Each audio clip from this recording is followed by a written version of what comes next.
This particular episode was made primarily for international audiences.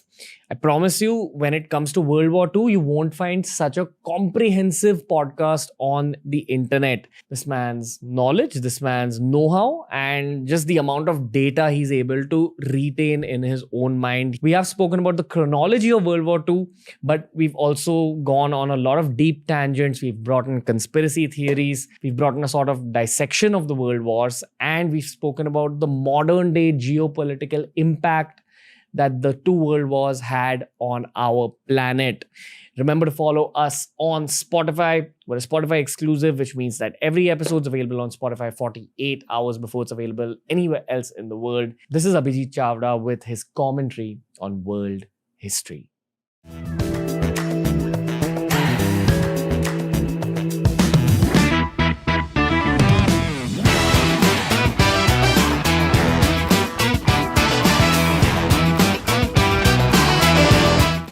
Mr. Chavda, welcome back to the Ranveer Show. Thank you very much. Always great to be with you. We've been creating some super hit podcasts of late. They're centered around geopolitics, a subject that the world needs to know more about, primarily because traditional news media hasn't been reporting geopolitical news the way it should be. And I feel a big section of the world has turned to the world of podcasts, the world of Twitter to get the information. But I also feel to truly understand geopolitics, you have to understand the history of the world, which also allows you to kind of predict the future a little bit. But let's begin by talking about World War II specifically. For the modern day geopolitical scenario, do you feel that that event, those few years were kind of impactful for the rest of the century? Very much so, because the events of the two world wars, they set up the geopolitical chessboard for the Cold War to ensue. So everything that we are seeing today in the world is a consequence of what happened in that 30-year period in which you had the two world wars, which I actually call the European tribal wars. That's what it was. Including technology, like even yes. What domains kind of got affected other than just geopolitics? Technology really shaped up in this period, because when World War I started, there were weapons available at that time itself that had never been used before. So it was all new technology they were using at the time. And it took them some time to get used to it and to figure out how to use it. Then you had the advent of chemical weapons, a horrible thing. Then airplanes in warfare. First it was used for reconnaissance, then they started equipping planes with machine guns, then bombs and all that. So all of this took off. Tanks were first introduced in World War I and so much more. And a lot of these wartime technologies eventually translate themselves to become everyday technologies for mankind. See, any technology typically is first used by the military. And then there are spin-offs of those technologies that have civilian applications. So typically the military in any country is using technology that's 20 years before it comes out into the civilian domain. The reason I bring up technology so early in this podcast is because I think our entire generation takes technology for granted. Yes. It's so much around us, but we don't understand the impact that those years had because our generations have never actually faced a severe world war yet.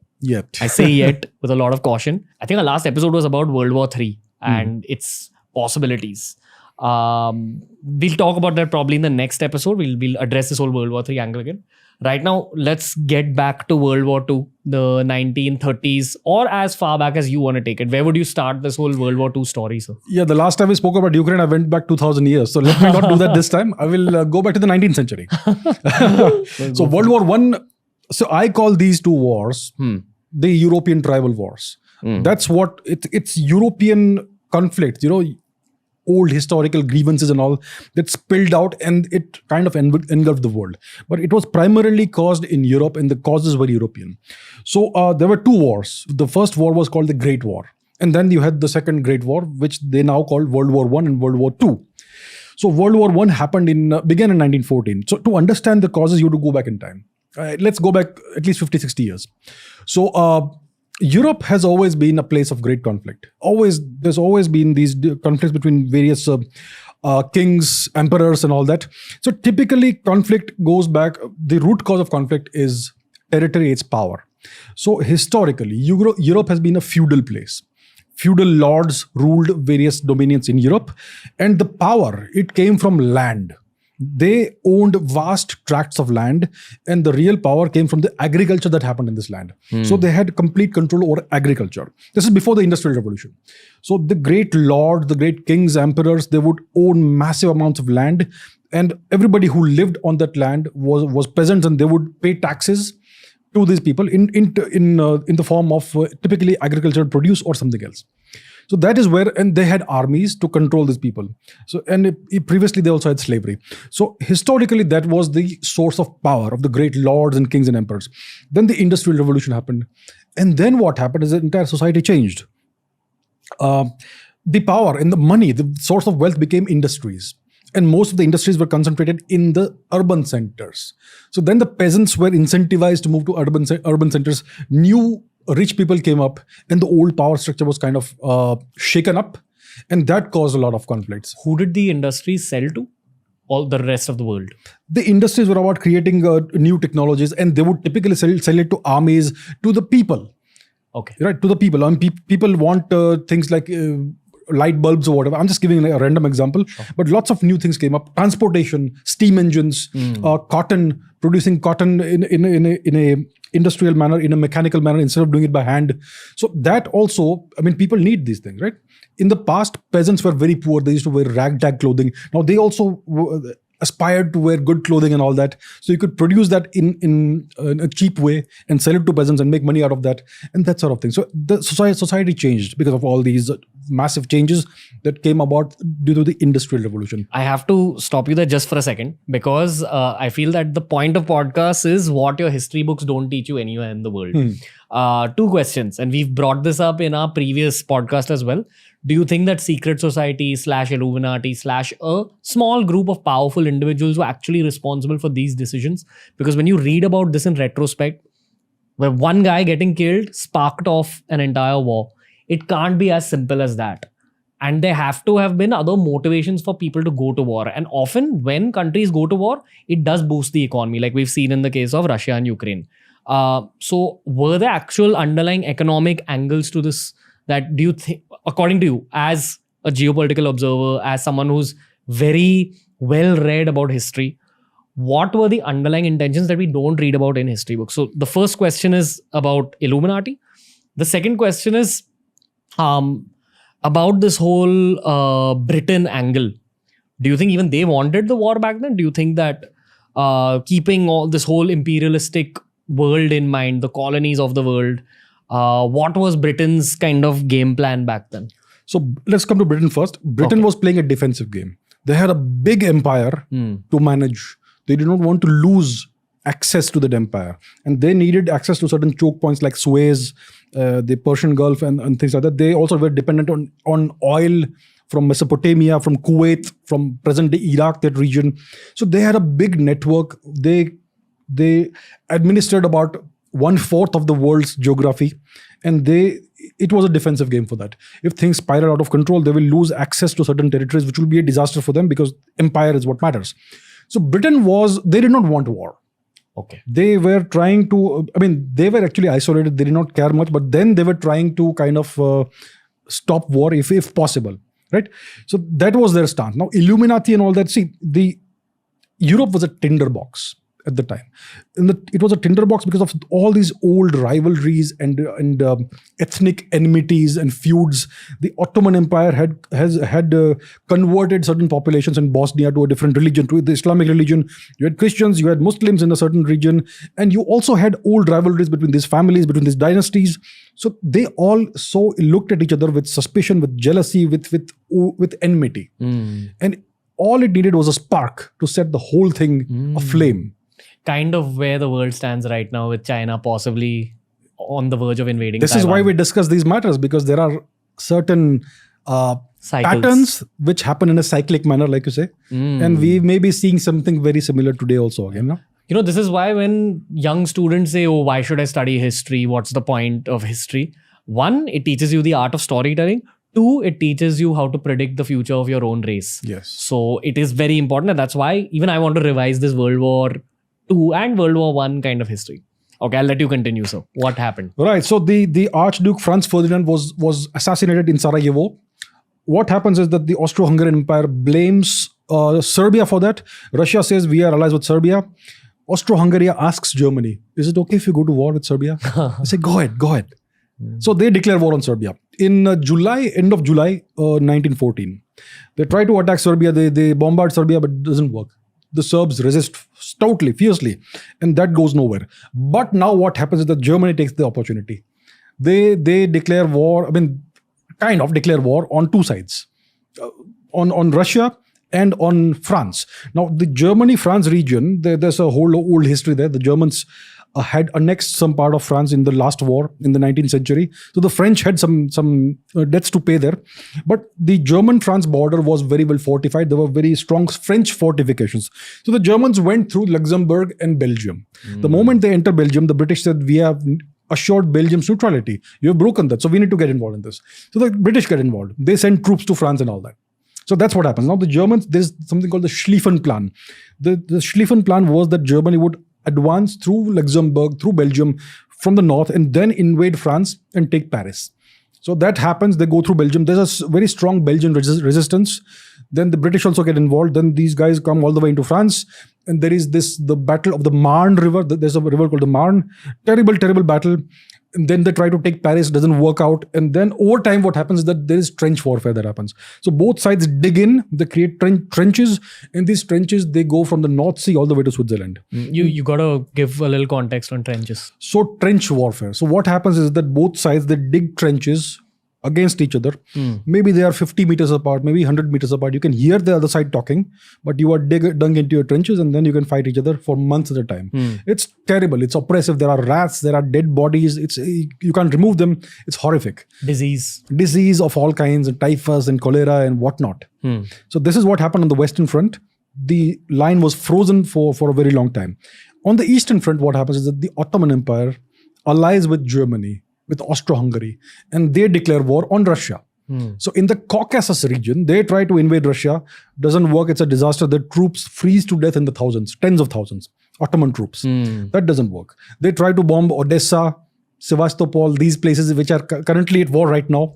So the Ottoman Empire tries to do that. Doesn't work.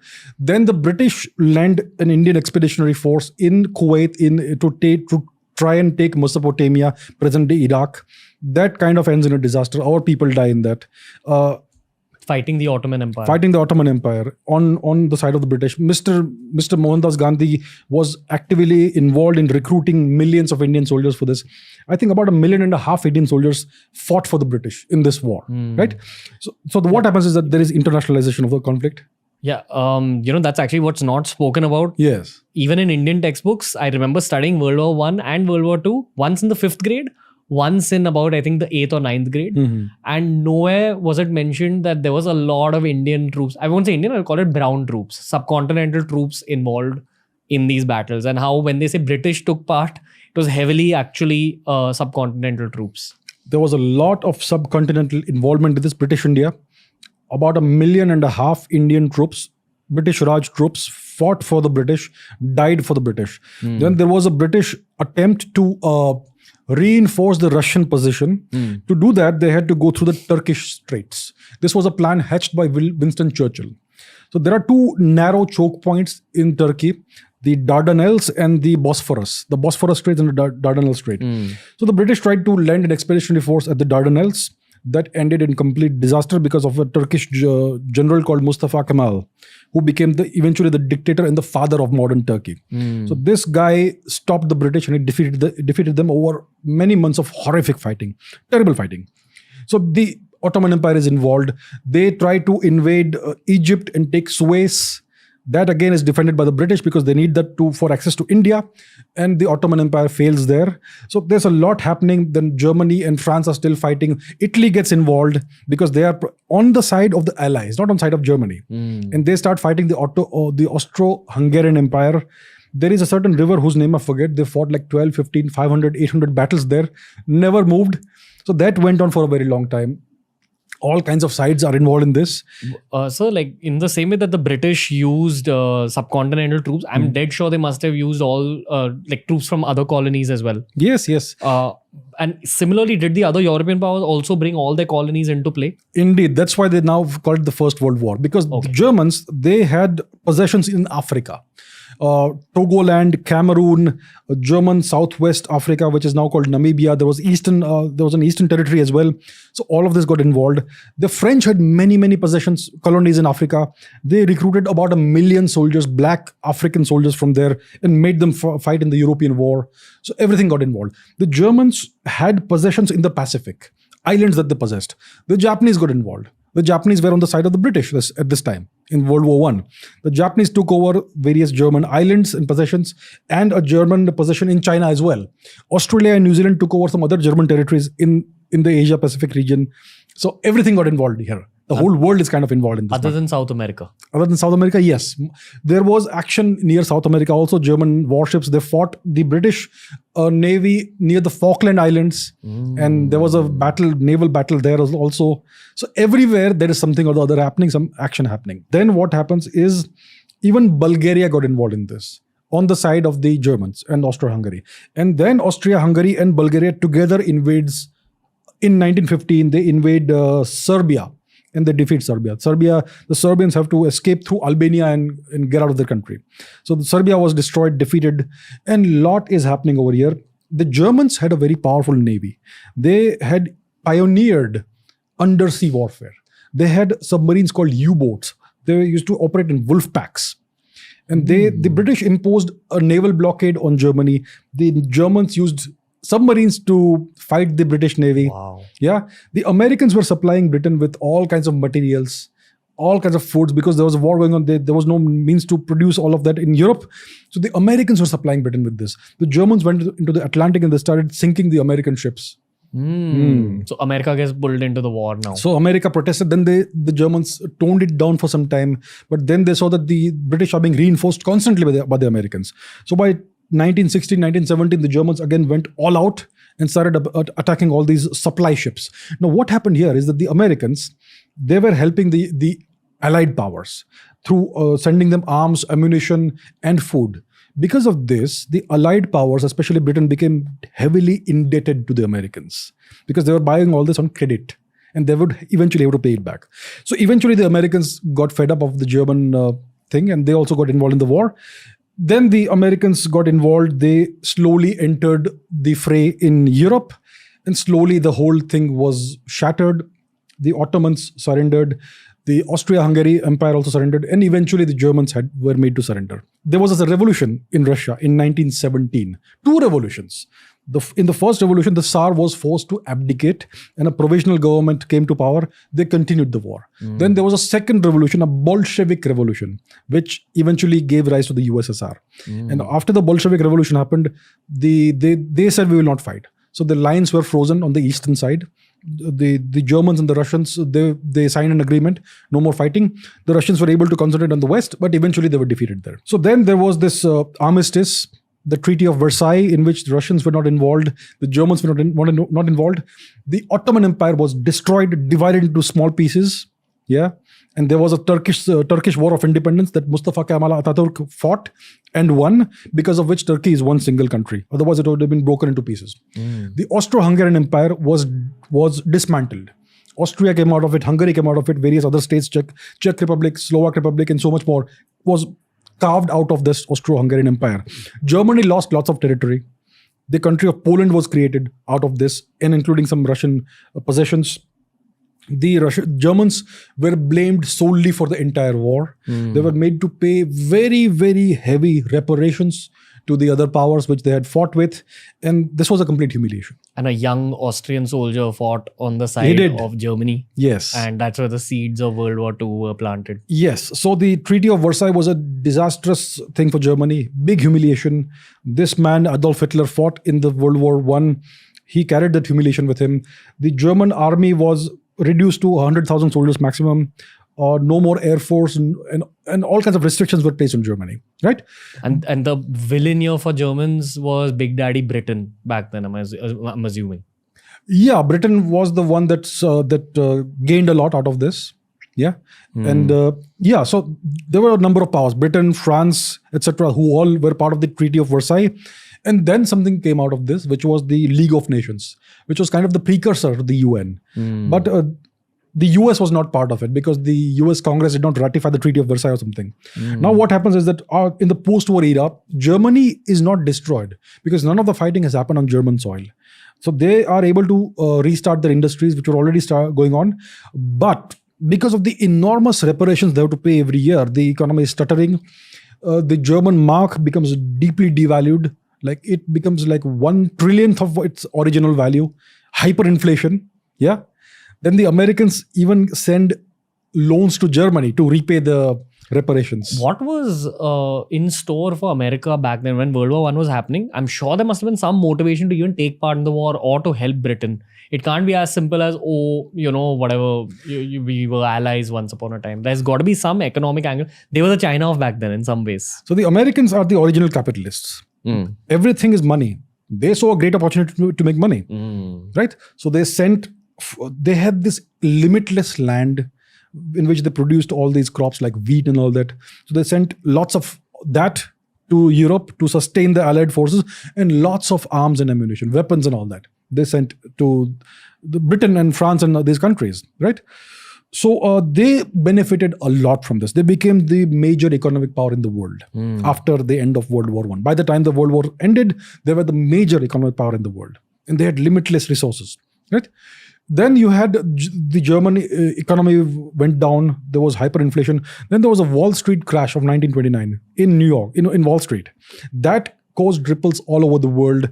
And the German economy suffered a lot again because of that. In the 1920s, there was a rise of fascism in Italy. Benito Mussolini came to power. He quickly became a one-party dictator, that sort of thing. So there was this event happening here. In the 1930s, the National Socialist Party came to power in Germany because the government, the Weimar Republic government, was blamed for all the ills of the economy. So Adolf Hitler became the undisputed boss very rapidly. He broke the Treaty of Versailles. He started remilitarization, conscription, starting the production of new arms and air force and all that. And he went on this campaign against the Jews. Yeah, I have to once again mention the iconic TRS line, which I think you had mentioned, and Joe Rogan's also mentioned it. We actually learned it from Joe Rogan. Tough times create hard men create easy times create soft men create tough times. It's a cycle, never-ending cycle. And within a span of 20 years, I'm guessing from World War I to World War II, there was this cycle that happened in Germany. Adolf Hitler, as evil as he is, and as bad as history tells us that he is, he was a tough man to rise as the single dictator in Germany. And I'd say the same probably for Mussolini. Yes, so Italy felt humiliated. Italy felt it got nothing out of World War I. It had territorial ambitions. It wanted parts of the Balkans. It wanted territories in Africa. It had some, it wanted more. The Italians felt they got nothing out of the war, even though they bled so much against Austria. So there was this great discontent, which gave rise to nationalism, and the fascist party of Benito Mussolini came to power. Similarly, Germany was deeply humiliated. The people were hurt. Their pride was wounded. Nationalism again. And the strongman comes to power, Adolf Hitler, who promises that we will regain the world and we will regain our lost prestige and all that. And Hitler wanted territories. He wanted what he called Lebensraum, which is extra land for the German people, right? So he wanted an expansion of Germany. So he restarted the conscription of the army. He restarted the military industries. He stopped payment of reparations. And Britain and France only protested weakly. They had weak governments. So he was further emboldened by this. Yes, I'm going to do it. So then the preparations again begin. So the Treaty of Versailles was nothing but a ceasefire, a temporary ceasefire, a 20-year ceasefire. So Germany then becomes more and more powerful. The Nazi party also exists in Austria. So they come to power and they unify Austria and Germany. So Germany is now expanded. Now the Germans want Czech territory, Sudetenland or something they called it, in which you had a German majority population. So they had designs on that. The British and the French kind of allowed that. Okay, you go and do that, but please don't do more. So the Germans take that over. Then within no time, they go and take over half of Czechoslovakia. And the Slovak Republic becomes a vassal state or a satellite state of Germany. Then the Germans sign a no-aggression pact with Stalin. Hitler and Stalin. It was called the Molotov-Ribbentrop Pact. I think it was in 38 or 39. And the secret clause is that we will divide up Poland. So Poland was an independent country at the time. Then the Germans attack Poland. They take over half of it. The rest half is taken by the USSR. And then that is a declaration of war. Once they invade Poland, the British and the French declare war. I just want to stop you here for a minute, sir. As a historian, when you're studying all these events, first of all, it's crazy how you remember all this and you're able to speak about all this, at the get-go. But I have to ask you, as a geopolitical observer also, do you study these events because of the times we live in? Is that the motivation for you to remember all this? Like, why do you study history so deeply? I understand the times we live in because I've studied all this. It's the other way around. I was always curious about what happened in the past. I always, as a kid, I found that history is more interesting than fiction. Okay. There is so much happening, so many adventures, so many great personalities, so many disputes. And why do these disputes happen? I was interested in the causality. Why do things happen? Let's go one level deeper. What's your answer to the why? Is it human psychology? Is it the feudal primal nature of human beings? Because these are patterns. I think that whole tough men, easy men thing is a pattern. So what is it according to you? What's the why? Human history is very violent. We are a very violent species. Even our closest relatives, the chimpanzees, are just as violent as us. So we are by nature a violent species. Our entire history is a history of warfare. And these wars are typically driven by strong personalities who embody the nation, who say that I represent the pride of the nation, I will take our nation forward. And there is always a desire to gain more territory, more resources, which gives you more power and more control. And it embellishes, enhances your pride, your prestige, your people's prestige and all that. So it's always that sort of motivation at the deepest level. More territory, more prestige, more power, more control.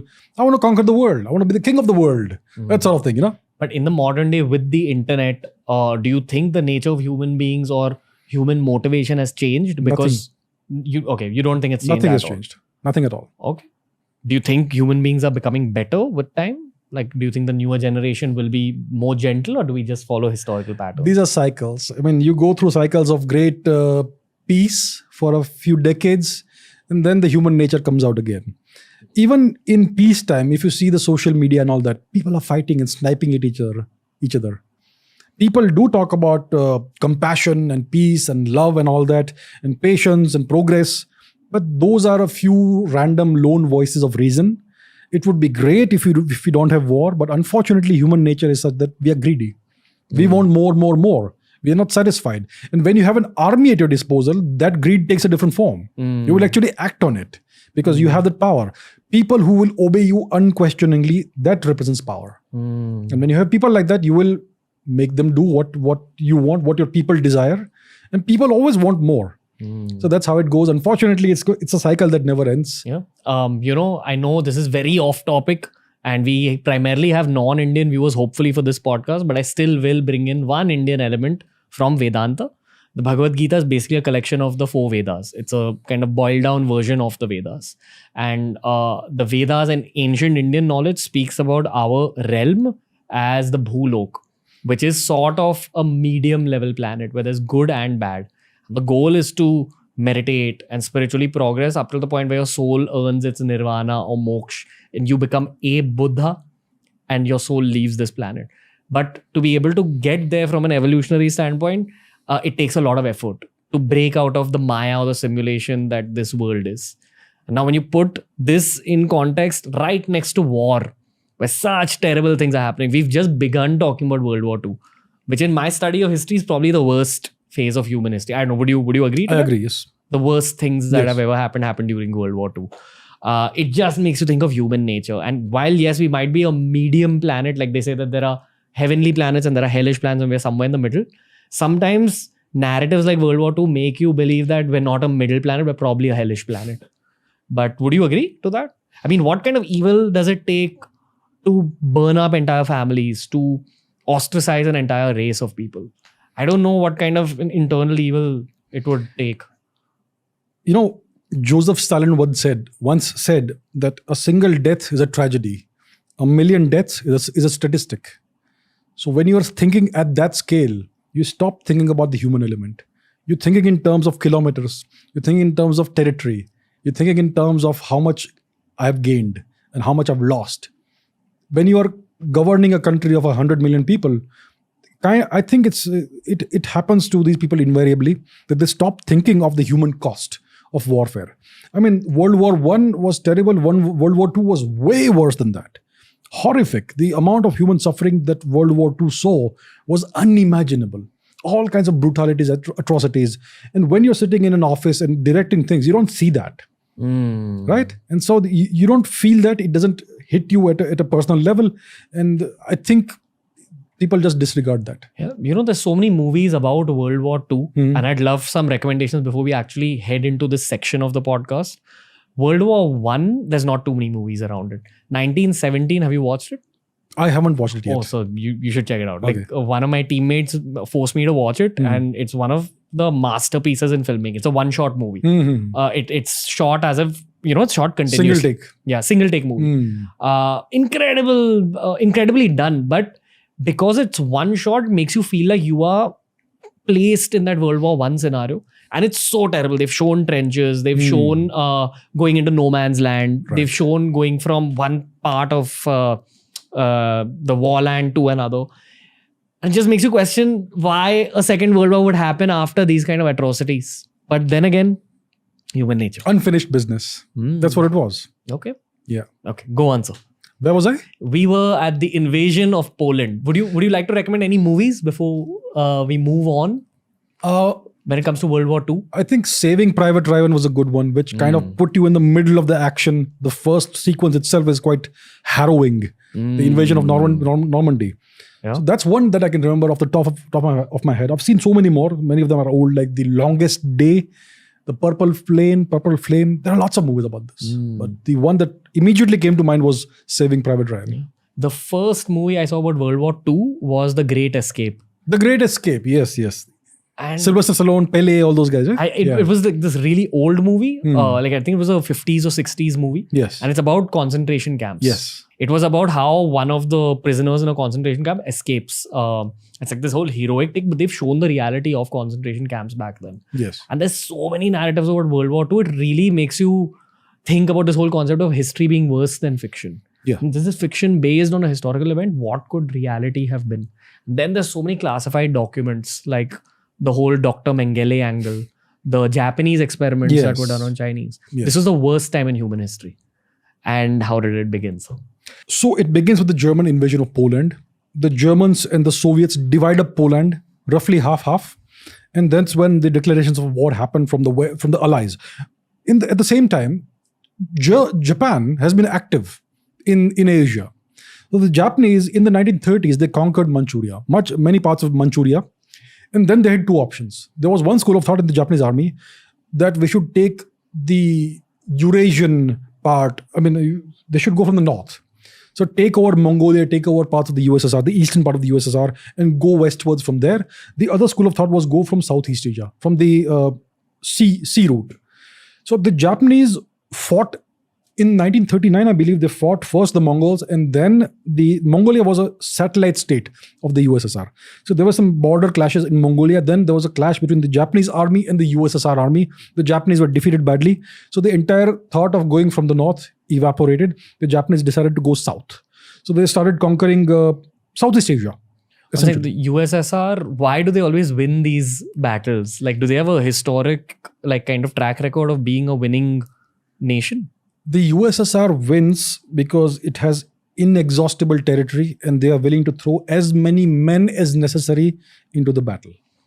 There's that movie, right? Something about snipers. Enemy at the gates. Enemy at the gates. Was it Stalingrad? I think it was Stalingrad. I don't remember the exact thing, but they've shown this angle of just forcing the average Russian civilian into war. Yes. Like, go and if you turn back, we will shoot you. I know. That was, I think, the mentality. Yes. So basically, lots of natural resources, lots of land, and lots of human beings. Lots of human beings. And the willingness to sacrifice as many people as required to win. Strong nationalism. Strong nationalism.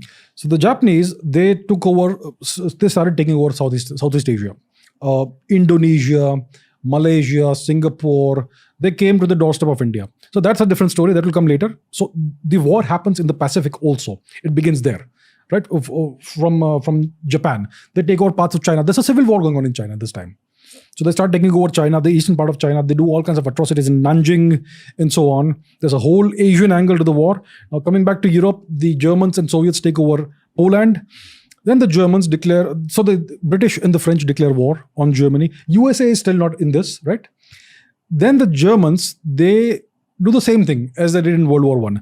They go through Belgium and they punch through the French lines. They very rapidly take over Belgium and the Netherlands. The British have already landed in France. They are pushed back to Dunkirk, that movie Dunkirk, and then they are forced to evacuate from there. The Germans have a new strategy. It's an ancient Mongol strategy, but they call it blitzkrieg, lightning warfare.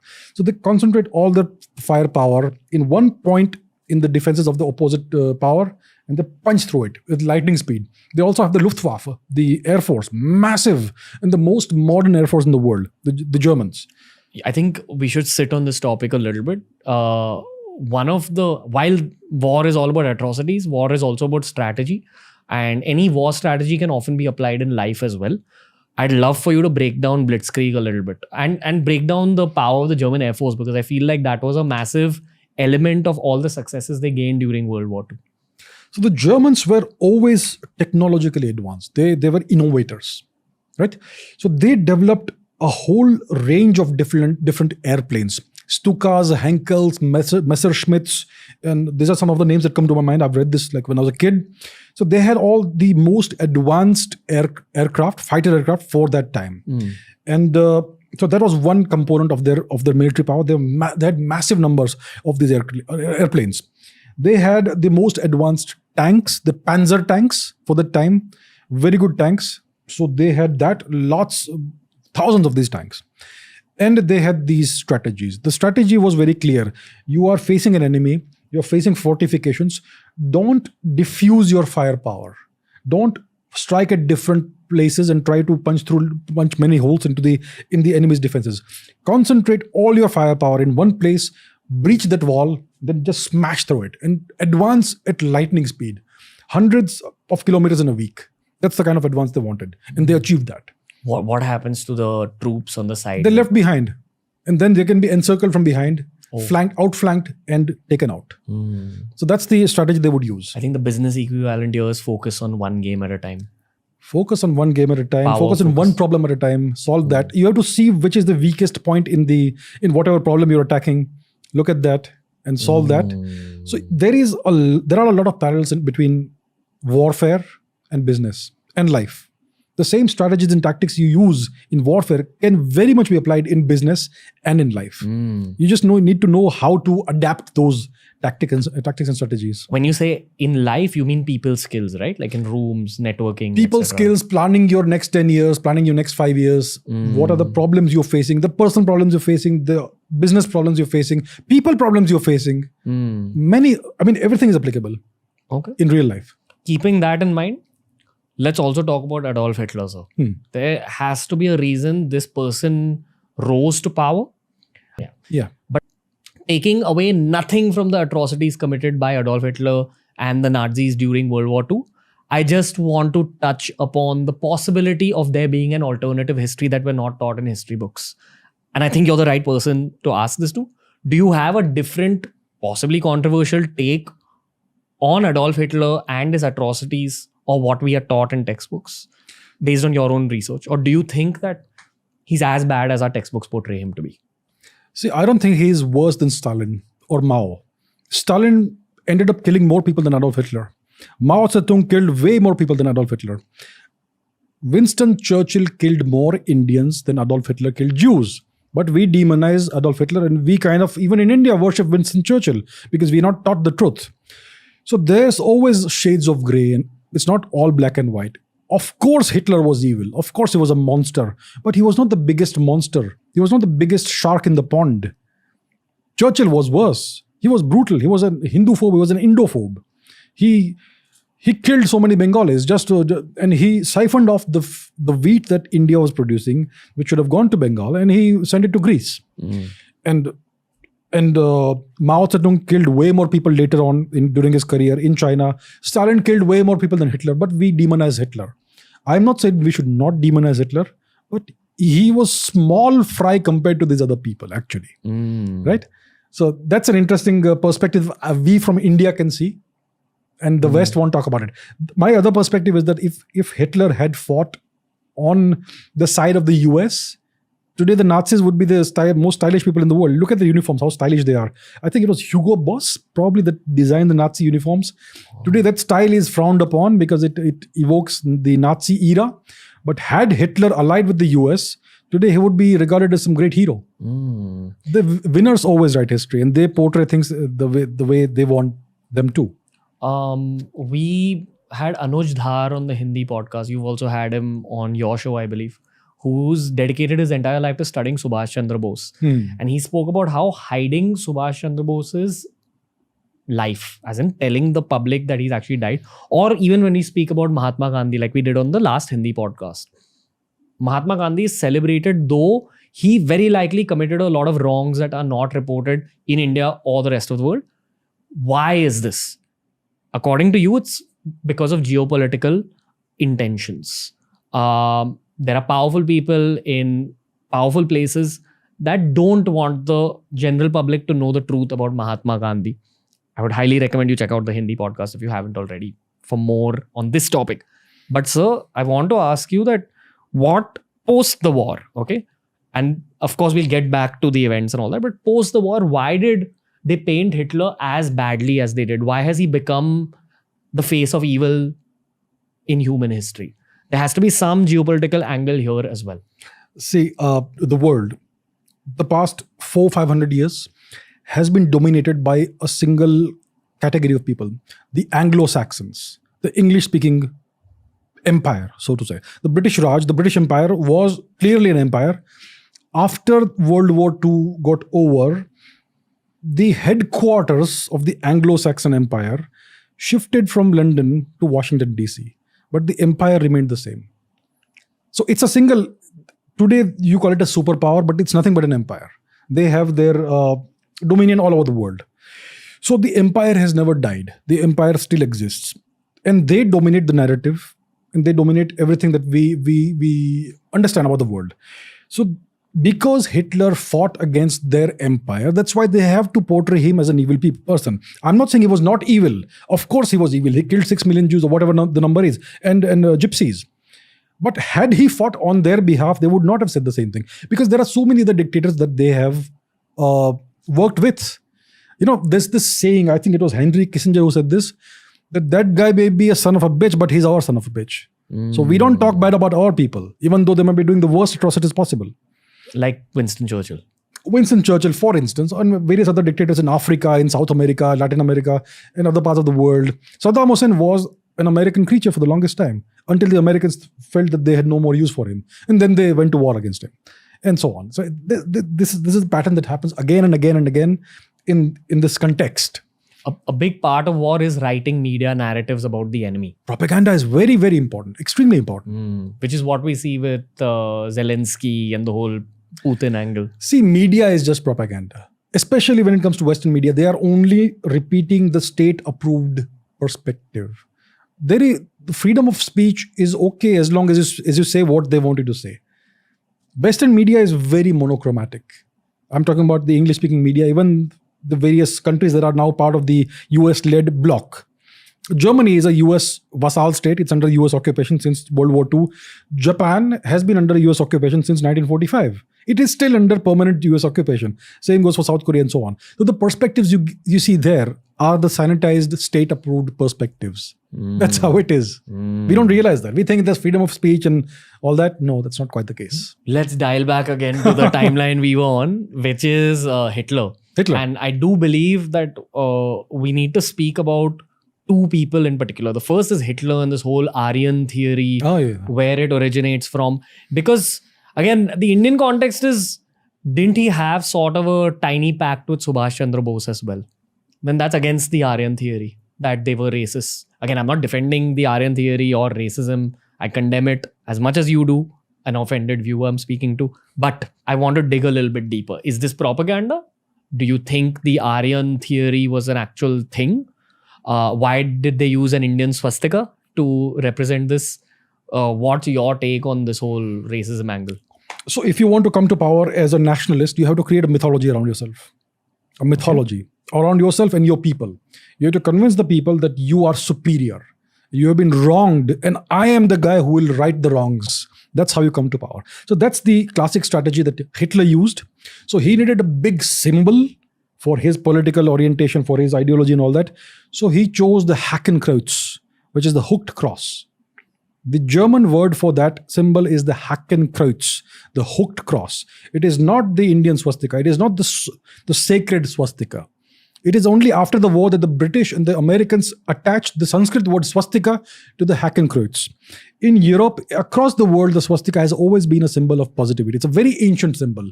The French called it the Gamadian. The British called it the Fiflot.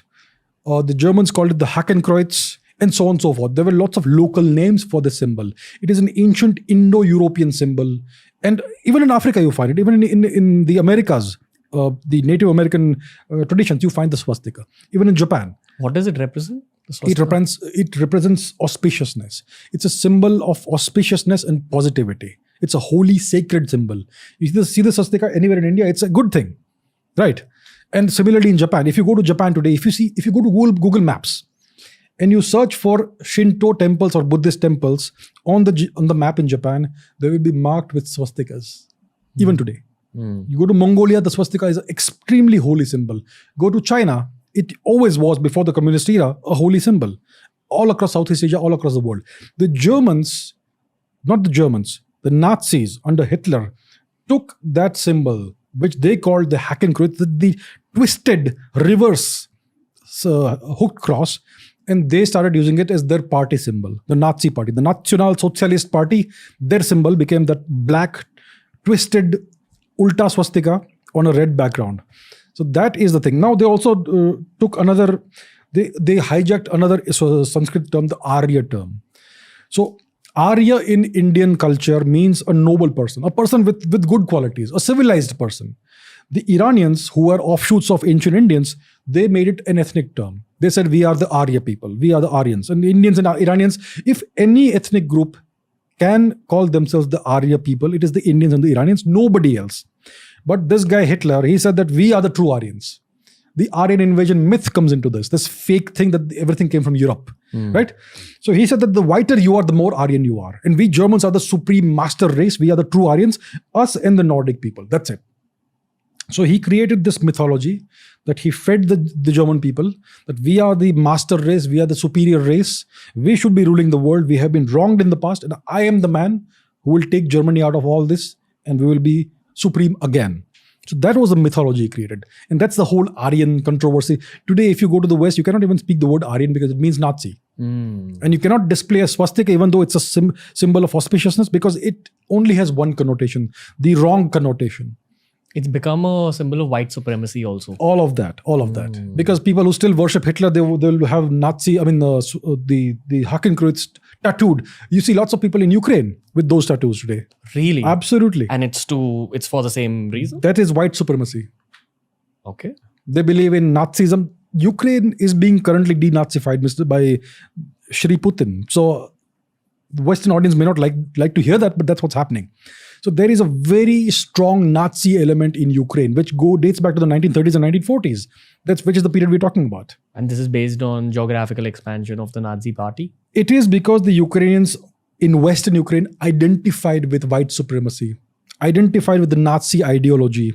They unleashed horrific pogroms on the gypsies, especially on the Jews. There were horrific atrocities in Ukraine. Stefan Bandera that we spoke about in the past, he was one of the great heroes of that time. Ukrainian Nazi leaning nationalist. So there's a whole deep, dark history over there. I also have to briefly ask you about Hirohito. Because again, our textbooks don't talk about the atrocities of the Japanese Empire from back then. The only place I've got to know about Japanese atrocities in World War II is the internet. Yes. And my assumption is that because Japan became friendly with the US post the war, some of that stuff is erased from history books. But they've done a lot of shit. So do you want to shed light on some of that? Certainly. So that's a very interesting chapter of history. The Japanese broke with their culture in the 19th century. They saw that the Western powers were so much more advanced than anything they had. Technologically advanced. They had all these ships. They had these commercial networks, trade routes, and all that. And the Japanese emperor of that time, the Meiji emperor, he aspired to make Japan an imperial power in the mold of the Western powers. So Japan's culture is a syncretic mix of native Shinto traditions and Indian Buddhist traditions. If you look at the actual Japanese literature about Shinto, it's more like Japanese Hinduism, very similar. And Buddhism is obviously something that came from India. So their culture is founded on a bedrock of Indian culture. It's the same moral values and all that. Non-violence, peace, tolerance, respect, all those things, compassion, all those things. And they had a Japanese Kshatriya class called the samurais. They were also warlords, the shoguns and all that. So there's a whole period of that in Japanese history. Now, the Meiji restoration or reformation, which happened in the 19th century, attempted to eradicate Buddhism from Japan. They said it's a foreign import, we don't want it, and they destroyed the samurai class. Totally destroyed the samurai class. So they were able to destroy the samurai class, but they failed in eradicating Buddhism. It is still there. Now, what happened? Even then, what they succeeded is they succeeded in deracinating the Japanese military and the Japanese elite from traditional Japanese culture. And they imbibed everything that came from the West. So they remolded Japan as an imperialistic, expansionist power, just the way the Western countries were. This is one family. Yeah, it is the Japanese imperial family that was at the forefront of doing all this. So quickly, all of this happened. The Japanese military became bloodthirsty, expansionist.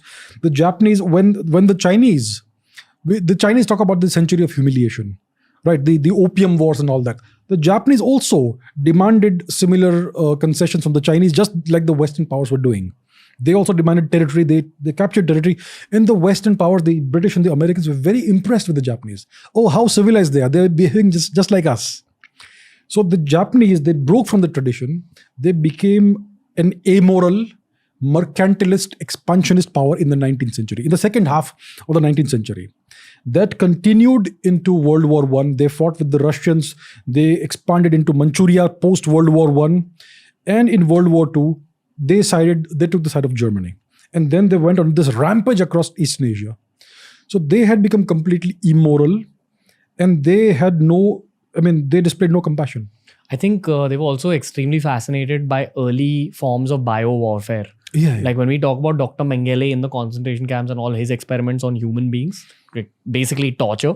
The Japanese side, they also had their own forms of torture, where plague-infested rats were thrown on prisoners, and I think people were injected with pathogens and things like that. They had all kinds of horrific experiments that they conducted on human beings. The exposure of human beings to extreme cold. How long can a human being survive in that kind of cold until the heart stops? Those times they would measure at different temperatures. Horrific experiments. At the end of World War II, the Americans took all the data. How Hirohito, Mussolini and Adolf Hitler had a sort of pact. Yes. And that's why they were branded as the fascist powers. The Axis powers. The Axis powers. But the ideology was fascism. The ideology was, they all had different ideologies. Okay. Even Stalin and Hitler, they had this Molotov-Ribbentrop pact. The Nazis were very much anti-communism, anti-Marxism, but there was an alliance of convenience before the World War began. Geopolitical lesson that there's no actual friendships, it's just conveniences. Absolutely. So Hitler and Stalin were on the same page for some time. Hitler and Mussolini were aligned because they all had grievances which were left over from World War I. The Japanese in World War I had allied with the British. This time they allied with the Axis powers, with Germany and Japan. So the Axis powers were three: Germany, Japan, and Italy. For some time, Stalin was on the side of Hitler because they had divided up Poland together in the very beginning of the war. So now the Americans imposed an oil and steel blockade on the Japanese because they were expanding so fast. They tried to choke that. In retaliation, the Japanese, after some time, they said, we have to take some action. They attacked Pearl Harbor in a massive bombardment, aerial bombardment. Tora. That's right. So that significantly damaged the American Pacific fleet that was stationed at Pearl Harbor. The Americans had no option but to enter the fray, declare war on the Japanese and on the Axis powers. But it took them a few months to repair the fleet and actually get going in this. So that's what happened there. The Japanese were expanding in East Asia. Now, there's a lot of action happening in Europe. The Germans very rapidly overtook France. They took Paris. The southern half of they took over northern France and western France, and the southern half of France was under the Vichy government, which was kind of a puppet state of the Nazis. Other parts of Europe very quickly fell to the Nazis. Yugoslavia, the Balkan region, and further south, Italy was already anyway part of their alliance. There was action in North Africa also. The Italians took over Ethiopia. They had some possessions there. Then the Germans also got involved in North Africa. That's a whole different story. After the whole of Europe was taken over, the Germans had complete control over over all of Europe, the Germans and the Italians. Then they started attacking the British. The Battle of Britain, aerial warfare. The German Air Force, the Luftwaffe against the Royal Air Force with their Spitfires and all those things. So there were these massive aerial battles, bombardments on both sides. The Germans started using cruise missiles, the V1 and the V2 cruise missiles. The V2 was a ballistic missile, the V1 was a cruise missile. What is it? The V1 was the first use of jet engines in combat, in warfare. So it was a plane kind of thing with a single jet engine that could be targeted at a long distance at a certain city or certain location. So they would hit cities like London and other major places in Britain with these V1 missiles. Eventually they deployed the V2 ballistic missile that would go into outer space and then come back on a parabolic ballistic trajectory. So the Germans are the pioneers of missiles, cruise missiles as well as ballistic missiles. That technology was then taken over later after the war by the Americans and the Soviets. That's later. So there was a Battle of Britain. The Germans, Hitler wanted to take over Britain. But eventually, for some reason, he gave up on that for some time and he decided to invade the USSR. 1941, Operation Barbarossa. So he had this massive army, the Wehrmacht. And they went on 3 separate directions to the east in the USSR. Stalin was kind of caught napping. He knew in principle the war is coming, even though we are kind of allies. He knew in principle. But he was taken by tactical surprise. He thought that there would first be some diplomatic hostilities before the actual war breaks out. That did not happen. There was a straight invasion by the Germans. So there was this AA line. The Germans had created something called the AA line, which was from Arkhangelsk in the north, in the White Sea, to Astrakhan in the Caspian Sea. They wanted to capture the entirety of Russia until that line.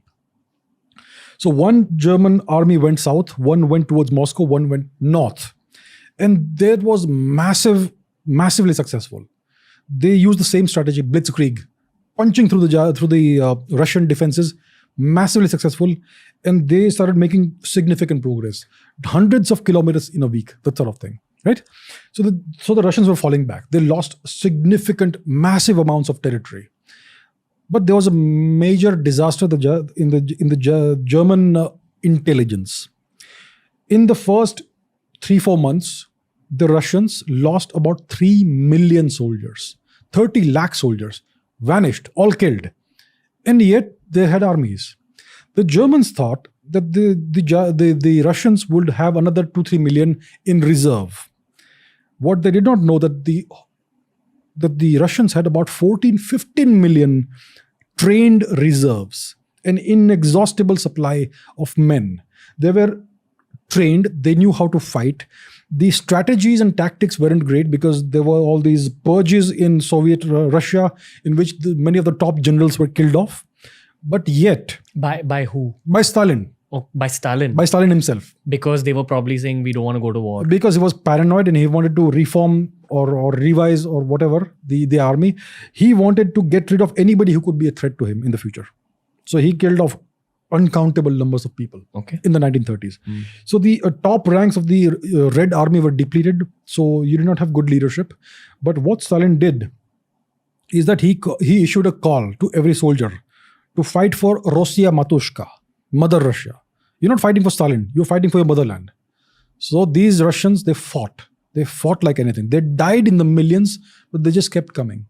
The Russian Wehrmacht made massive advances. North, east and south. Then Hitler made a call. He said, stop the advance on Moscow and reinforce the push southwards, because he wanted to capture Ukraine, where there's so many resources. Ukraine is a resource-rich territory. So he pushed towards Ukraine and he temporarily stopped the march on Moscow. So that went for some time. The German advance was very successful. Eventually, they restarted the advance on Moscow. They reached within 20 kilometers of Moscow. But the Russians just kept coming. They just kept fighting. They fought, they died, and they just kept coming. 14 to 15 million reserves. That is the value of having a reserve force. So eventually, by the end of 1941, the Germans had come to the gates of Moscow, but they were ground to a halt there. And then the autumn happened and the winter happened, and the skies opened up, and everything. There was first rain, mud everywhere. The tanks wouldn't go forward. The armies were bogged down, and then the Russian winter, minus 30 degrees. The Germans froze. So people say, many historians say that the Germans lost, the operation failed because of the Russian winter. Actually, the Germans froze because they had lost to the Russian army. It is the Russian army that defeated the Germans, not the winter. The punishment was the freezing due to the winter, because they lost to the Russian army. That's what happened. There's so many leadership, business, warfare, strategy lessons in each of these battles. I think that's why World War II has been such a fascinating subject for so many people who say, oh, I love war strategy, I love books on war. It's actually these things that each country, each empire had its own style of fighting. Yes. And there's stuff to learn from everyone. Like from Russia, it's kind of like the Indian cricket team. You have a steady supply of batsmen. Never give up. Fight. And inexhaustible supply of manpower. And a vast territorial advantage. Inexhaustible amounts of land. Which is why, even in the modern day, China probably wants to expand as much as they do, because they're prepping for the future. If you have a lot of land in your hands, you're probably a more powerful nation. Yes, absolutely. And which is why most of these countries always think with an expansionist mindset. We think imperialism is done, but America is also constantly in an expansionist mindset, because if you stay the same, you'll probably go down. You won't go forward. Yes. You have to think about going ahead. Okay, so go on. So Operation Barbarossa failed. In 1942, there was another advance by the Germans down south towards the Caucasus region. The Battle of Stalingrad, which is in that movie Enemy at the Gates. There was another disastrous siege where it was horrific for the civilians. In the 1941 offensive, there was this terrible battle for Leningrad, St. Petersburg, which lasted 870 days. More than 1 million civilians died. But eventually the Germans were pushed back. So the Soviets, the Russians, they paid the price for the defense of their country with oceans of blood. But they did not give up. What was happening in Europe while Germany was trying to expand into Russia? Was there complete Nazi control? Complete Nazi control. Complete Axis control. All of Europe. All of Europe. Yugoslavia, there was a resistance going on. In later Yugoslavia, there was this guy called Marshal Tito, who was spearheading a resistance against Nazi occupation. There was some of that in Greece also. There was a war going on in North Africa also, in Eastern Africa also, in Northeast Africa. And there was the Battle of Britain going on. Means the Germans were trying to constantly bombarding Britain. The British were responding with aerial raids on German territories, on Berlin. So there's a whole lot going on. But Hitler, for some reason, he put off the invasion of Britain and tried to invade the USSR. Which was the mistake. Which was a massive mistake. The Eastern Front was frozen. They had a non-aggression pact, the Molotov-Ribbentrop Pact. The Soviets were not going to invade or attack Germany. If he had gone ahead and destroyed or captured the UK, it was game over. The empire that ruled the world would have fallen. But for some reason, he moved his focus eastwards. That was the major mistake that Hitler made. I'm not saying it's good or bad. It's just a cold academic observation, strategic observation. If he had continued with his assault on Britain, and had he succeeded, the war would have ended there. Then he could have taken over the USSR at his leisure, over a longer period of time. But he was maddened by greed, I think. Now, what I want to ask you is about the mistake. What do you think is the learning for modern day history lovers from this World War II situation where he could have won the entire war, because if you kill the king, the entire chessboard falls. So he could have just gone into Britain, taken it over, probably taken over the entire empire. I'm assuming, maybe that's a little soft geopolitical analysis, but could have been a possibility. He could have made the empire disintegrate. He could possibly have taken over if he had not, just by decapitating the very top. See, when you do a coup, in a coup d'etat, you don't destroy the whole country. You just take out the top leadership and put your own thing there, and then you control the whole organism. That's how we do it. So if he had achieved that sort of thing in the UK, he might conceivably, perhaps, taken over the entire British Empire if he had succeeded in that. But for whatever reason, he decided to put that off and concentrate on the USSR, which was a massive mistake. The major enemy for him, the immediate enemy for him, was the UK. It was the only power left undefeated in Europe. And he made the mistake of turning back from there. Maybe the resistance he faced was more than he anticipated. So he thought, okay, let me go and grab something that's easier to take, which ended up being much worse for him. So the mistake was greed, basically. The mistake was greed, and maybe he deferred biting the bullet of taking the UK.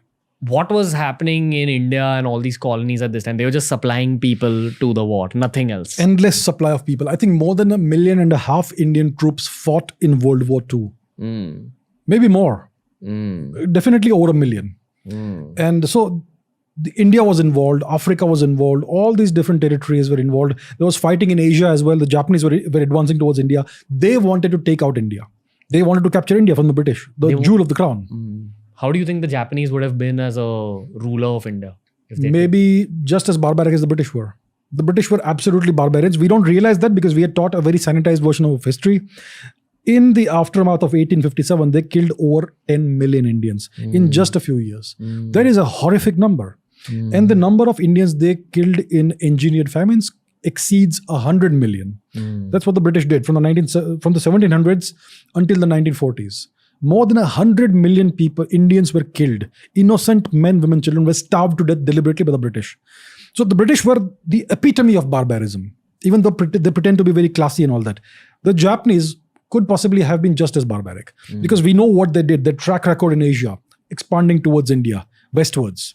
We know the kind of horrific atrocities they perpetrated in China, in Nanjing, in Indonesia, in other places. Absolutely horrific. So the same thing could have happened conceivably in India had they captured India as well. Now that brings us to the angle of Subhash Chandra Bose. Subhash Chandra Bose was an Indian nationalist. He wanted to overthrow the British by force. He knew that if we take independence on the terms of the British, we are not truly independent. We are still colonized, which is what happened eventually. So he said, my enemy's enemy is my friend. The British are my enemy, so I'll fight. I will try and ally with whoever is fighting against the British. So he first went to Germany. He met Adolf Hitler. Adolf Hitler referred him to Japan. He said that you are closer to Japan, so why don't you go to Japan? I will give you my reference, my recommendation, and you can meet the Japanese, whoever is in charge. Hideki Tojo, I think. So Subhash Chandra Bose went to Japan all the way by submarine and various other ways. And he was able to impress the Japanese, and he was able to acquire Japanese help. So what they gave him was material support, and they gave him charge of all the Indian prisoners of war, the British Indian prisoners of war, which he then converted into the Indian National Army, INA, right? And then Subhash Chandra Bose he participated in the Japanese attempt to conquer India. So there were multiple victories against the British through Burma, etc. And Subhash Chandra Bose's INA came all the way into India, Eastern India, Imphal, the Battle of Imphal and the Battle of Kohima. From there, the INA was driven back and defeated. So there were these terrible battles at Imphal and Manipur, which went on for months. The British bombarded civilians in Imphal, even in Kohima. Innocent Indians were killed, innocent men, women, children. And there was this terrible battle outside Imphal, the Battle of Red Hill. So there were these terrible battles. Eventually, the Japanese and the INA were pushed back. And once they were pushed back from India, the disaster began for them. And they were pushed back all the way. And slowly, the tide turned in Asia. Coming back to the linear narrative again, sir. So basically, Hitler goes for Russia, gets extremely weakened. I'm assuming this is where Big Daddy USA becomes Big Daddy USA. What's the Saving Private Ryan thing called? D-Day. Yeah, D-Day. So the US got involved first because of the Japanese attack on Pearl Harbor. So the initial US campaign began in the Pacific Islands, Guadalcanal, and they started this policy of island hopping. Capture one island, go to the next island, capture that, and eventually they wanted to take over Japan. Then they also got involved in Europe, obviously, because once you go to war, you go to war with all the Axis powers. So Germany experienced a disaster in Operation Barbarossa in 1941. They could not take over USSR. They were greatly weakened. Then there was a landing. Which one happened first? I think there was a landing from North Africa into Sicily. So the Allied powers took over the Sicilian island, the island of Sicily in Italy. From there, they hopped into the southern part of Italy, and they took over some portion of southern Italy. The Italian government asked for a ceasefire. The Germans then invaded Italy, and there were atrocities in Italy, also in Greece.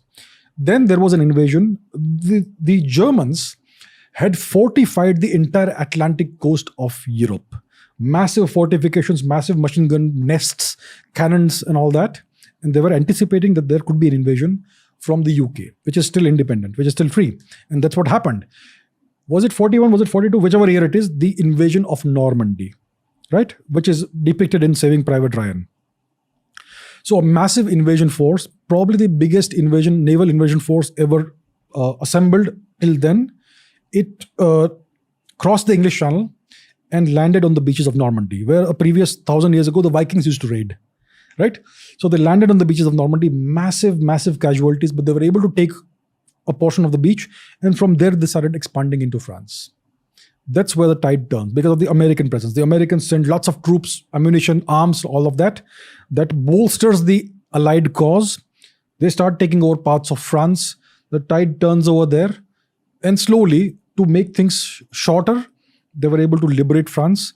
Italy eventually was liberated. Belgium, Netherlands.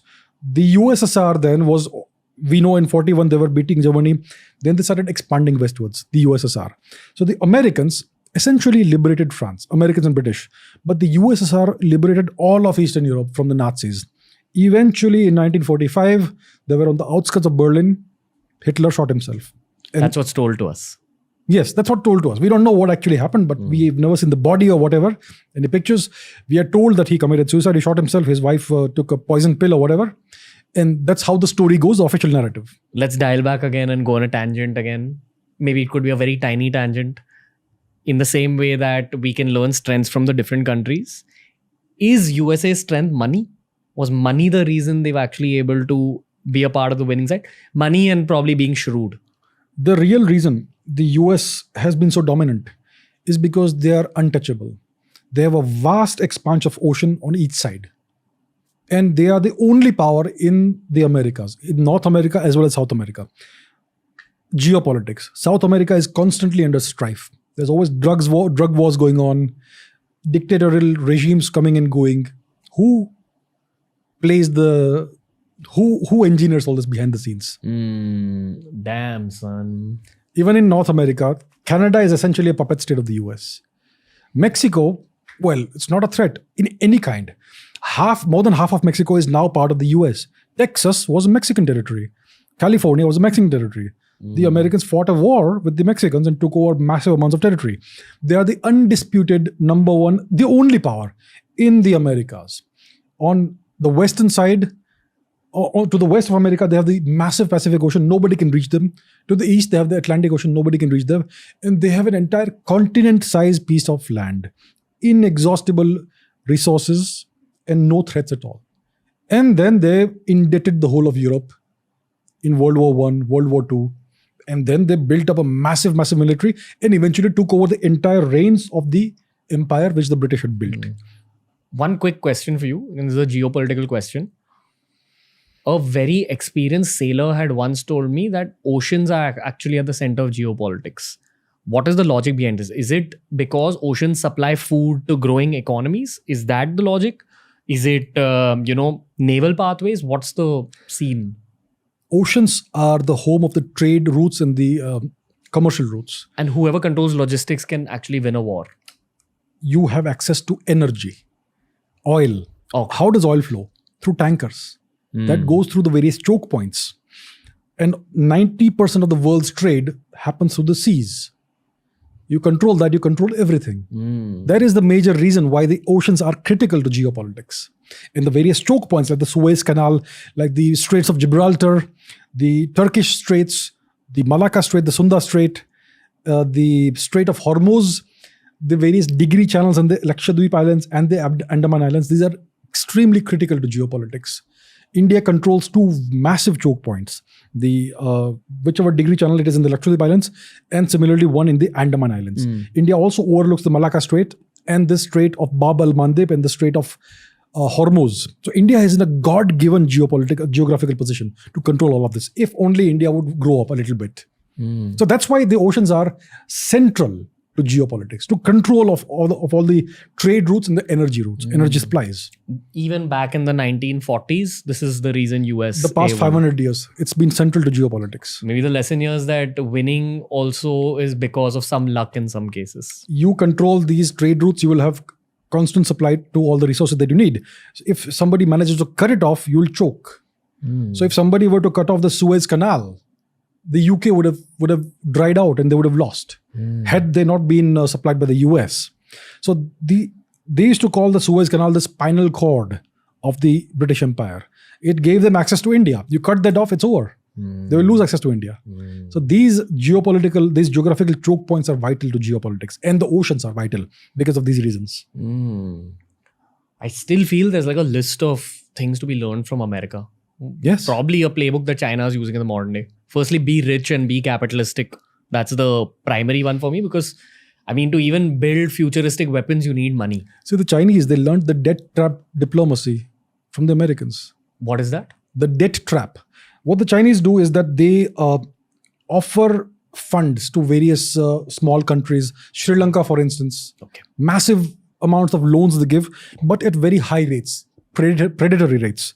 So then they will convince whatever dictator is running the country to take the massive loan, take some cut out of it, and accept very high interest rates. After 5 years, 10 years, 15 years, the country will not be able to pay back the loan. Then you can take over the country in various ways. Take over some ports and all that, strategic locations. So that is the textbook debt trap diplomacy, which they use in Africa, in Sri Lanka and other places. The origin of that is essentially the US actions in World War I and World War II. The entirety of Western Europe was indebted to the Americans. And they could not escape that because the debt was too high. I think the UK is still paying off the debt Of World War I. Of World War II. Wow. Maybe at the end of this one, let's talk about the final events of World War II. Beginning with what we spoke about Hitler. There are conspiracy theories according to which he actually escaped to South America. I think it was Argentina, if I'm not mistaken, because later on they found a lot of Nazis operating out of Argentina. I think even Mengele was found in Argentina. But I'm sure Mengele couldn't have been alone. If Mengele was able to escape to Argentina, I am dead sure someone with the power that Hitler held had to have escaped there. Yes, lots of Nazis were able to escape to South America, especially Argentina. One of the most famous cases was Adolf Eichmann, who was eventually in the 1960s captured by a Mossad team in Argentina and transported all the way back to Israel. We've not even touched upon Israel in this entire conversation. Yes. But anyway, go on, sir. Yeah, if you want to talk about Israel, that goes back to World War I, the Balfour Declaration in 1917 or so. That's a whole different tangent. I think Israel is a whole other podcast, including what they're doing geopolitically now, yes, etc. But I think in this one, we'll just stick to World War II. Keeping that conspiracy theory in mind, what do you believe? Again, keeping all your data points in mind. I believe there is a significant paucity of information about Hitler. Whatever we have been told is very fragmentary, it's not convincing. It's not enough to prove that he died. Where's the evidence? We don't have a single image, a photograph of the dead body in case he had died, right? I mean, that's the first evidence we look for. There are so many Nazi criminals who died, who were hanged, who shot themselves. We have the photographic evidence of all these things. But there's no evidence of Hitler ever found. They say the Soviets took his body and they burned it or whatever. Well, the Soviets would have wanted to photograph that thing, that we were the ones who were able to acquire his body, right? We are the ones who induced his suicide. It would be the greatest triumph for Stalin to show that. But it never happened. Why did it not happen? So there is clearly an element that would tell you that maybe something else happened. And we know that after the war, lots of Nazis, officers and soldiers and all, they escaped via various routes to Argentina, to South America, and they lived there for decades. Many of them lived peacefully and died out over there. So it is possible, it's conceivable that even Hitler may have been part of that exodus to South America. It's possible. What was the Mossad angle? It's like very Gangs of Wasseypur, taking revenge way after the events. The Mossad, one of their objectives was to smoke out all the Nazis who had escaped and who were living peaceful lives and who had not paid for the crimes they had committed during World War II, especially against the Jewish people. So the Mossad had these spies all across Europe, and they eventually got wind of the fact that there were many Nazis living in Argentina. They were even able to locate Mengele. But they had a choice, Eichmann or Mengele. That's what I believe the choice was. And they went for Eichmann. Who gave them the choice? I think there was the question of exfiltration. You have to kidnap a person who is now an Argentinian citizen, possibly protected by the Argentinian government. Possibly protected by the American government. Possibly protected by somebody else. Yeah, possibly, yeah. So you have to do this under the nose of the Argentinian government. And before they can get wind of what happened, you have to exfiltrate that person in some way out of the country. So you can't do it with lots of people. You capture one person, then the government will become alert that everybody else is under danger. So they had only one shot. So then they decided to take out Eichmann instead of Mengele. Why Eichmann instead of Mengele? Did he do worse shit than Mengele? Most likely he did worse shit than Mengele. Possibly. That's a call they took, and they took out Eichmann. The story of how they captured him is incredible. I mean, I think there are books written about that. So that's a very interesting story. So that's what the Israelis did. But we know that the Nazis, lots of Nazis were living in Argentina. I think there are movies made about this. There is even one Marvel movie, Majan, I don't know which it was, in which there's a scene of this guy going to Argentina and shooting a couple of Nazis. So yeah, it's been well known that the Nazis went there. Lots of Nazis settled down over there. It's conceivable that even Adolf Hitler, maybe he did not die. Maybe he also went there, shaved off his mustache, changed his hairstyle, something. Who knows? It's possible. And the final rung, the atom bombs. Yes. So in the 1940s, the Americans were developing the atom bomb, the Manhattan Project. Nolan's making a movie on it. Is it? Christopher Nolan's making a movie on the Manhattan Project. Right. Like about the whole moral dilemma of like throwing an atom bomb on human beings, etc. I see. Right. So lots of nuclear physicists were involved in this. The brightest minds that the Americans had. Enrico Fermi, J. Robert Oppenheimer, and many other people. The theoretical work was done earlier by people like Einstein and all that. Yeah, the basic theoretical foundations of nuclear fission and all that. So what they wanted to do was they wanted to harvest nuclear fission, harvest it and create a chain reaction that will essentially liberate enormous amounts of energy, which is the nuclear bomb. Eventually, they were able to do that. The Trinity test in the desert somewhere in the southern part of the US. So there was this feeling that maybe the Germans are also pursuing a similar program, but it looks like they were not. So the Americans were racing towards the bomb. Then they were able to test the bomb in the Trinity test. Then they made two of these bombs. Fat Man and Little Boy or something like that. Yeah. So the Japanese were driven back in Asia. Eventually, all they had was parts of Manchuria and the Japanese islands themselves. The Americans, after the Germans lost, after the Germans surrendered, the Americans launched an intense bombardment campaign on Japan. The Soviets took over the Sakhalin Peninsula, the Sakhalin region. They took over the Kuril Islands. They came all the way to Hokkaido, which is the northernmost island of Japan. Eventually, the Japanese refused to surrender despite months of intense bombardments by the US. Then the Americans tested two nuclear weapons on the Japanese population, Hiroshima, Nagasaki. And then the Japanese empire surrendered. There was this ceremony on one of the warships. And ever since then, the Japanese have been under US occupation until today. Then, of course, there was the post-war period in which the Korean peninsula was divided between the Soviets and the Americans, which now North Korea and South Korea. South Korea is also under permanent US military occupation. Germany is now under permanent military occupation. So is Europe. So is Italy, and places like the Netherlands, etc. Even Turkey have US nuclear weapons on their soil as of today. So after the World War, what happened was that Germany was again divided up. East Germany, West Germany. The Iron Curtain came up very rapidly. And that's the beginning of the Cold War. So the old power structure disappeared. Europe became weakened. The UK became a second-rate power. France became a second-rate power. In the 1950s, there was a Suez crisis that confirmed this, that now the top dog is the US. It's no longer the UK or the French. The French tried to play the last geopolitical gamble. They failed. The Americans arm twisted them into going back. And then essentially from that time onwards, the US has been the undisputed ruler of the world. The UK, etc., are the vassal states of the US. And then the Cold War period begins. So that's where we can end this, I suppose. Maybe one sentence I'll add as the end. The UN is a piece of shit. The UN, okay, let's talk about the UN briefly. So at the end, when the Second World War was ending, the UN was created. And membership was open to everybody who declared war on Germany before March 1, 1945. So half the world's countries declared war on Germany, just in writing, not actual war, but they announced officially that we are declaring war on Germany. And those countries became the founding members of the United Nations. Of course, after the war was over, the structure was solidified. The victorious powers became the permanent members of the UN Security Council. India was offered a position, but India refused. Mr. Nehru did not want it. He said, give it to China. He was repeatedly requested to make India a permanent member of the UN Security Council. Mr. Nehru insisted repeatedly, again and again, China first. Then India, maybe, perhaps, maybe not. Mr. Chavda, I hope you and me don't get assassinated for making content like this. My mom also kind of passed on that message to you through me. She's like, just ask sir to be a little careful.